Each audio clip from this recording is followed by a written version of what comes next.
자, 오늘 새벽에 우리에게 주시는 말씀은 사무엘상 22장 6절에서 10절까지 말씀을 함께 보도록 하겠습니다. 6절에서 10절까지 한 절씩 읽고요. 마지막 또 10절은 같이 읽겠습니다. 6절 제가 먼저 읽겠습니다. 사울이 다윗과 그와 함께 있는 사람들이 나타났다함을 들으니라. 그때 사울이 기브아 높은 곳에서 손에 단창을 들고 에셀나무 아래에 앉았고 모든 신하들은 그의 곁에 섰더니 사울이 곁에 선 신하들에게 이르되 너희 베냐민 사람들아 들으라. 이새의 아들이 너희에게 각기 밭과 포도원을 주며 너희를 천부장 백부장으로 삼겠느냐. 8절 너희가 다 공모하여 나를 대적하며 내 아들이 이새의 아들과 맹약하였으되 내게 고발하는 자가 하나도 없고 나를 위하여 슬퍼하거나 내 아들이 내 신하를 선동하여 오늘이라도 매복하였다가 나를 치료하는 것을 내게 알리는 자가 하나도 없도다 하니 그때 에돔 사람 도액이 사울의 신하 중에 섰더니 대답하여 이르되 이새의 아들이 노베 와서 아히두베의 아들 아히멜렉에게 이른 것을 내가 보았는데 10절 함께요. 아히멜렉이 그를 위하여 여호와께 묻고 그에게 음식도 주고 블레셋 사람 골리앗의 칼도 주더이다. 아멘. 하나님 말씀입니다. 자, 오늘은 사무엘상 22장의 두 번째 파트 말씀을 좀 나누는데 오늘 설교 핵심이 두려움에 대한 문제예요. 그러니까 두려움이 우리의 마음을 다스리면 사람이 어떻게 되나, 또 두려움의 실체는 도대체 뭔가 좀 이야기를 나누겠는데, 자, 어제 새벽에 우리가 아둘람 굴에 있는 다윗 이야기를 봤고요. 오늘은 이제 장면이 바뀌어서 왕궁에 있는 사울이 나와요. 근데 생각해 보면 아둘람 굴이 편하겠어요? 왕궁이 편하겠어요? 왕궁이 훨씬 편하죠. 아둘람 굴이 정말 막막하고 두렵기 짝이 없는 그런 배경일 텐데 성경은 너무 대조적으로 오히려 아둘람 굴에 있는 다윗이 평안하고 왕궁에 있는 사울의 마음이 더 두려워요. 이게 도대체 어떻게 이게 설명을 해야 될까? 그러니까 환경이 우리에게 평안을 주는 게 아니라는 거죠. 그러니까 사람은 내가 지금 마음에 무엇을 가지고 있는지, 무엇이 내 마음을 지배하는지에 따라서 세상을 보는 눈이 완전히 다르거든요. 여러분, 어떻게 아둘람 굴에 있는 다윗이 평안하고 왕궁에 있는 사울의 마음은 두려울까? 자, 오늘 그 두려움의 실체에 대한 말씀을 나누겠는데, 오늘도 세 가지 주신 진리의 말씀을 여러분과 좀 나누겠습니다. 첫 번째 주시는 말씀의 진리는 두려움의 실체가 뭐냐면 하나님을 떠난 마음이에요. 하나님을 떠난 마음에는 반드시 두려움이 찾아옵니다. 그 말씀을 좀 나눌게요. 자, 6절 말씀을 좀 볼게요. 6절에 보면 이제 사울의 왕궁에 있는 사울을 어떻게 묘사하냐면 사울이 다윗과 그와 함께 있는 사람들이 나타났다함을 들으니라. 그때 사울이 보세요. 기브아 높은 곳에서 손에 뭘 들고요? 단창을 들고 에셀나무 아래에 앉았고 모든 신하들은 그의 곁에 섰더니. 자, 6절 말씀을 잘 보면 그냥 사울이 왕궁에 있었다 이렇게 볼 수도 있는데 더 정확히 보면 지금 사울의 마음이 불안한 거예요. 그게 지금 사울의 상태예요. 평안하지가 않은 거예요. 그의 주변에 신하들이 있죠. 그러나 영적으로는 외로워요. 왕권은 갖고 있지만 마음에는 두려움이 가득합니다. 여러분, 특히 성경에 보면 사무엘상을 읽다 보면 사울의 손에 창이 들렸다, 오늘 본문에는 단창을 들었다 이렇게 표현했는데 자주 이 표현이 나와요. 그러니까 사울이 다윗을 죽이려고 할 때도 손에 창이 있었죠. 심지어는 자기 아들 요나단을 죽이려고 할 때도 창을 들고 있었어요. 왜 왕이 주변에 신하들도 많고 또 보통 왕 주변에는 호위무사들, 보디가드 같은 역할을 하는 그 호위무사들이 있어서 보통은 왕이 직접 무기를 들지 않아요. 그죠? 근데 왜 사울은 늘 손에 창이 들려 있었을까? 단창이 있었을까? 실은요, 사울의 마음을 보여주는 거예요. 평안한 사람은 창을 붙들지 않죠. 왜? 자기 호위무사들이 자기를 지켜주니까. 그죠? 못 믿는 거예요. 지금 사울의 마음이 두려운 거예요. 그러니까 창을 못 놓는 거예요. 야, 어쩌다가 사울이 이렇게 되었을까? 이유가 뭐죠? 여호와의 영이 사울을 떠났기 때문에 그래요. 여러분, 하나님의 영이 떠난 사람은 두렵습니다. 대표적으로 사무엘상 16장 14절 말씀을 볼까요? 16장 14절에 보니까 여호와의 영이 사울에게서 떠나고 여호와께서 부리시는 악령이 그를 번뇌하게 한지라. 두렵게 한 거죠. 그러니까 이게 뭘 의미하는 거냐면 하나님을 떠난 사람들은요, 하나님만이 주실 수 있는 평안을 뭔가 다른 대상으로 채우려고 그래요.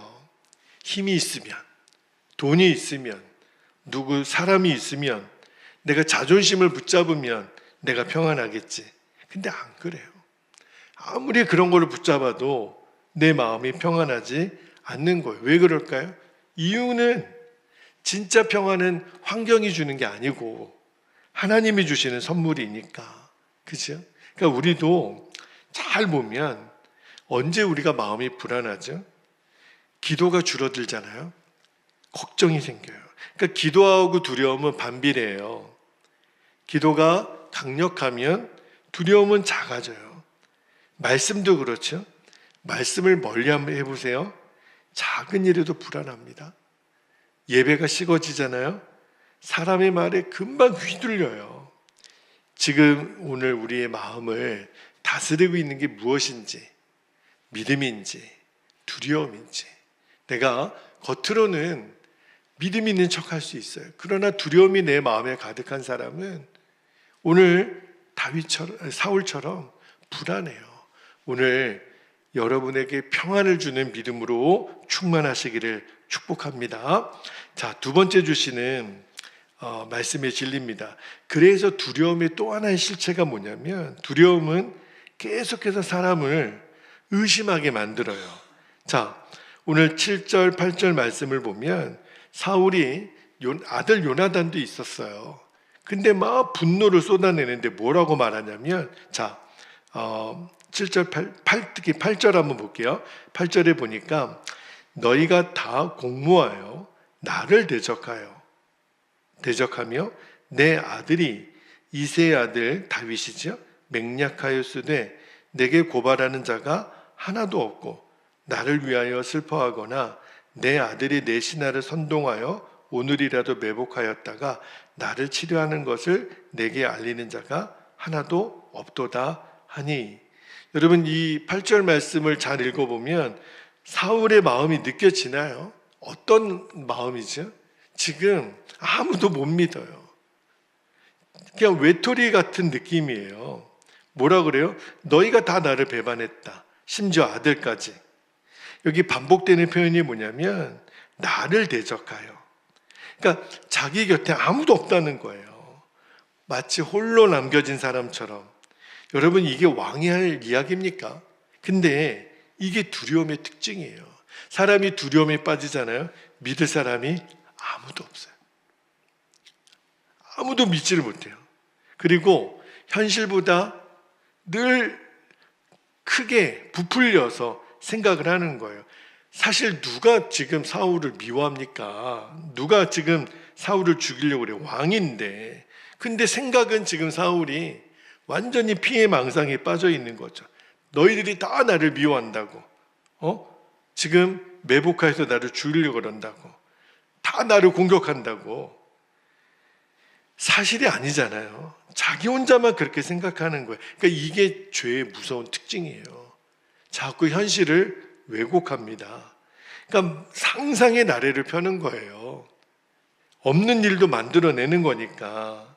여러분, 사울이 지금 왜 불안하죠? 자기 스스로 하나님께 불순종해서 하나님과 멀어져서 그래요. 하나님과 멀어진 사람은 두렵습니다. 그리고 자기의 죄를 못 봐요. 맨 다른 사람만, 누구 때문에 그랬다, 저 사람 때문에 그랬다. 특히 사울에게는 지금 누가 제일 결정적으로 이런 피해망상의 대상입니까? 다윗. 심지어는 자기 아들 요나단도 너 때문에 그렇다, 신하들 때문에 그랬다. 완전히 지금 피해망상에 사울이 빠져 있는 거죠. 근데 문제는 누가 문제예요? 사울 본인이에요. 하나님을 떠난 자신의 마음에 원인이 있었던 거죠. 그래서 우리도 나를 정말 한번 잘 돌아봐야 돼요. 내가 왜 이럴까? 내 마음에도 없는 말이 나오고 행동이 나오고, 그게요, 실은 내 안에 있는 두려움이에요. 두려움.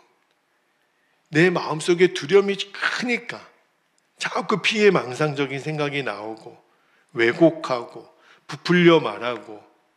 여러분, 이 믿음과 두려움이 정확히 성경적으로 반대말입니다. 그러니까 믿음의 반대말은 불신앙이 아니에요. 믿음의 반대말은 두려움입니다. 그러니까 내가 지금 두렵다, 사실을 왜곡한다, 피해망상에 빠졌다, 자꾸 다른 사람을 탓한다. 두려워서 그러는 거예요. 두려워서. 여러분, 개가 막 짖지요. 사람이 오거나 뭐 어떤 일이 생기면 개가 왜 짖는 줄 아십니까? 무서운 거예요. 지가 자기가 무서워서 막 짖는 게 개가 짖는 거래잖아요. 그러니까 마음이 평안한 사람은 두렵지 않아요. 근데 그 마음이 평안한 상태가 하나님과의 관계에서 온다라는 거 꼭 기억하시기를 축복합니다.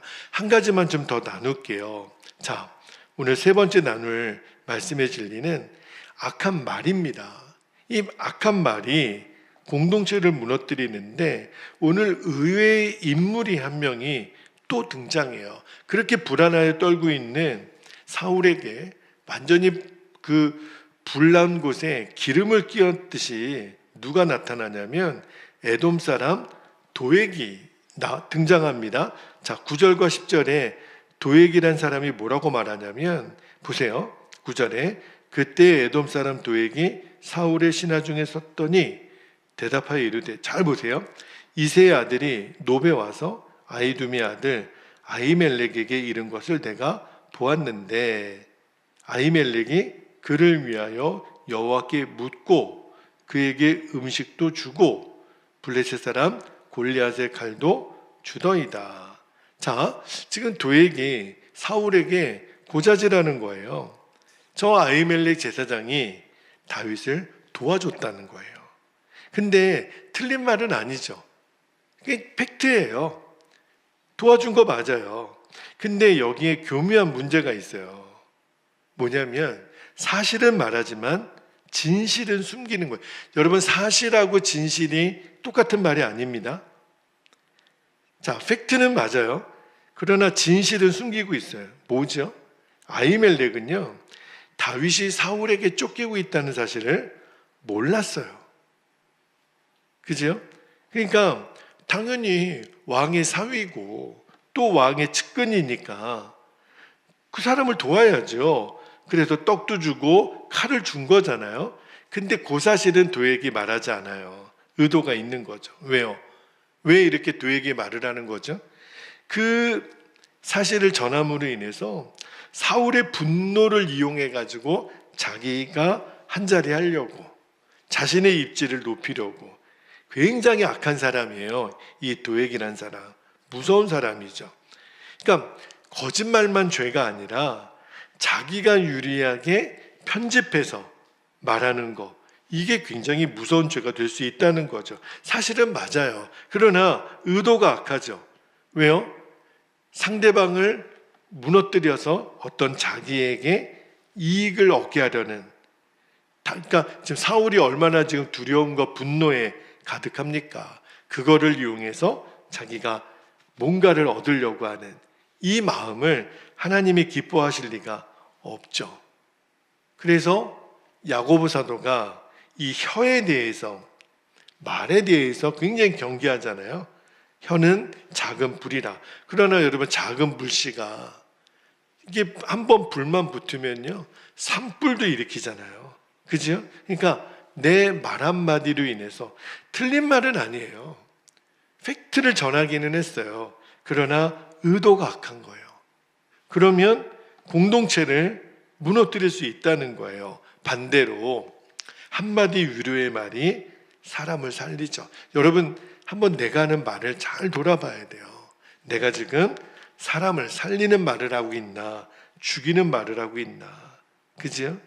그러니까 도무지 내가 말에 자신이 없으면 말을 안 하는 게 낫습니다. 그 대신에 기도하는 게 훨씬 나아요. 그러니까 꼭 부탁을 드립니다. 우리는 말의 사람이 되면 안 되고요, 은혜의 사람이 되어야 합니다. 특별히 내 말이, 내 입술이 사람을 살리는 통로가 되기를 축복합니다. 이제 오늘 말씀을 마무리를 할게요. 자, 제가 처음에 아둘람굴에 있는 다윗과 왕궁에 있는 사울이 어쩌면 이렇게 다를까? 그죠? 왜 한 사람은 평안한데 한 사람은 두려워하고 있을까? 하나님과의 관계예요. 다윗은 아둘람굴에 있지만 하나님과의 관계가 분명하니까, 하나님을 신뢰하니까 오히려 400명의 사람들이 다윗을 찾아와요. 그죠? 하나님 사람들을 보내주시고, 그죠? 근데 사울은 많은 신하를 거느리고 있는데도 무서워요. 두렵고 외로워요. 그래서 창을 하나 의지할 수밖에 없는, 그러나 다윗은 하나님 말씀을 붙잡고 있으니까, 사람을 지키는 게 결국은 사람도 돈도 권력도 어떤 힘도 아니라는 것, 하나님 그분이 우리를 지키시는 거예요. 예수님이 제자들에게 뭐라고 말씀하셨죠? 요한복음 14장 1절에 보면 예수님 이렇게 말씀하셨죠. 너희는 마음에 근심하지 말라. 하나님을 믿으니 또 나를 믿으라. 이 말씀을 언제 하신 거예요? 십자가 지시기 바로 직전에. 얼마나 두려운 순간입니까? 그런데 우리 예수님 두려움에 사로잡히지 않으셨어요. 끝까지 하나님을 믿으라. 이 말은 나도 내 아버지 하나님을 믿는다, 이 뜻이죠. 결국은 끝까지 하나님을 신뢰하셨고 그 예수님의 믿음이 저와 여러분을 구원한 거예요. 말씀을 이제 마무리합니다. 여러분, 우리도 세상이 우리에게 자꾸 두려움을 가져다 줄 때 하나님을 신뢰하는 믿음으로 반응하시기를. 여러분, 쓸데없는 창 붙잡고 있을 필요 없어요. 왜냐하면 그게 나 지켜주는 거 아니니까. 우리가 쓸데없이 붙들고 있는 창이 뭐예요?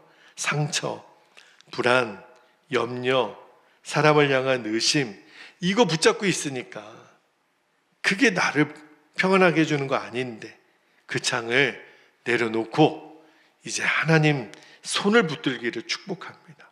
두려움이 내 마음을 지배하면, 내 마음을 다스리면 사람을 잃게 돼요. 내 주변에 남은 사람 아무도 없어요.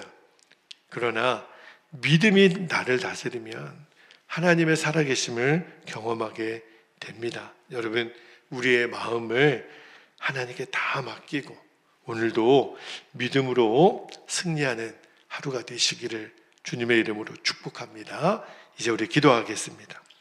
오늘도 두 가지 기도 제목을 우리가 붙잡고 기도할게요. 첫 번째는 두려움과 염려가 아니라 하나님을 신뢰하는 믿음으로 내 마음을 다스리게 하옵소서. 어떤 상황에서도 평안을 잃지 않게 하옵소서. 그렇게 기도하시고, 두 번째는 내 말입니다. 내 입술이 절대로 사람을 무너뜨리는 말이 되어서는 안 됩니다. 사실을 전하는 게 능사가 아니에요. 우리는 진실을 말할 줄 알아야 돼요. 그래서 위로와 격려와 생명을 전하는 복된 입술이 되게 하옵소서. 도입과 같은 절대 왜곡하는 입술이 되어서는 안 됩니다. 주님, 오늘도 내 입술에 파수꾼을 세우시사 하나님이 기뻐하시는 말을, 사람을 살리는 말을 하게 해주시도록 이 시간 주신 말씀과 기도의 제목을 붙잡고 주님의 이름을 간절히 부르고 통성으로 기도하겠습니다. 주여